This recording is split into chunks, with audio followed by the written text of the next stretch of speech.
том, что завкафедрой не допустил на свое занятие студентку в хиджабе. За девушку заступился ее родственник.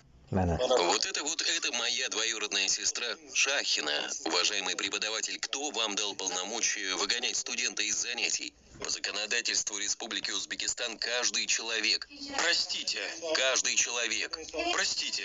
Вы прерываете мою лекцию. Подождите. Как закончу лекцию, я с вами поговорю. Кто вам дал полномочия во время лекции выгонять и унижать студента? Ваше мнение, ваши слова превыше законодательства Республики Узбекистан и решения президента Узбекистана? Внутренний устав мединститута превыше действующих законов Узбекистана? Кто вам разрешил выгонять эту студентку из занятий? Вы сами кто? Представьтесь. Я двоюродный брат этой девушки. Если вы двоюродный брат, подождите снаружи. Я с вами поговорю.